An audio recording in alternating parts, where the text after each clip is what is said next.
Idineklarang persona non grata ng Department of Foreign Affairs ang Panamanian diplomat na inakusahang ng rape ng isang Pilipina. Yun nga lang, ginawa ang deklarasyon nung nakaalis na ng Pilipinas ang diplomat. Dahil dyan, ipatatawag ni Senate Majority Leader Tito Soto sa Senado ang mga opisyal ng Department of Justice at ng DFA.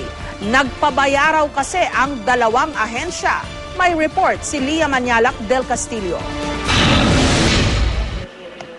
Bago pa man naideklarang persona non grata ng Department of Foreign Affairs si Eric Shix noong Sabado, nakalipad na pala palabas ang Panamanian diplomat nitong Biyernes. Hindi binawi ng Panamanian government ang immunity ni Shix sa kabila ng hiling ng gobyerno ng Pilipinas. Kaya hindi na panagod si Shix sa umano'y panggagahasa nito sa 19 na taong gulang na Pilipina na itinago sa pangalang Pamela.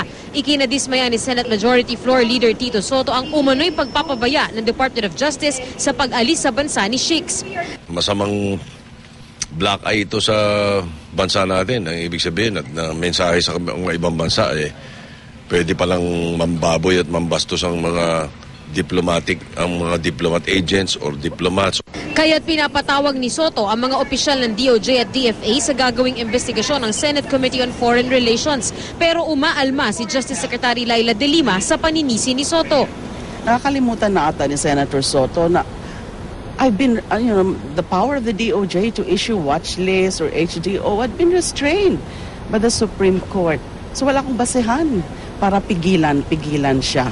Wag naman sana gano'n na basta-basta na lang ako inaakusahan ng kung ano. Na unang-una, wala akong poder na pigilan siya.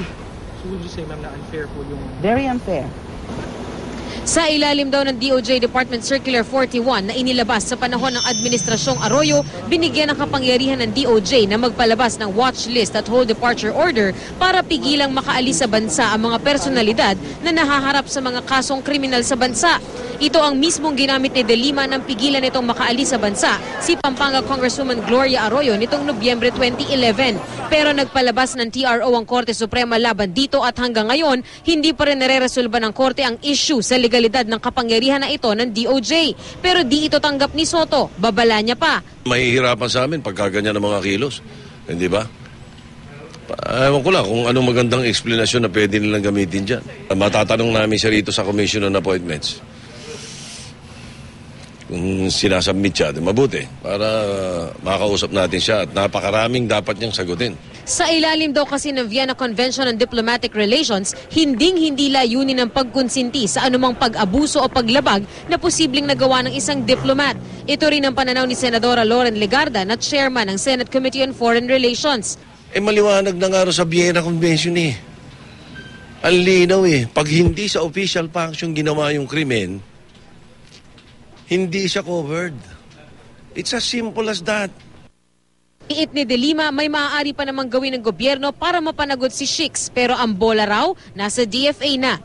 Then probably we can ask the Panamanian government to do its own investigation and hold him accountable under their own laws kung talagang may pananagutan siya. Lia Manyalak del Castillo, GMA News.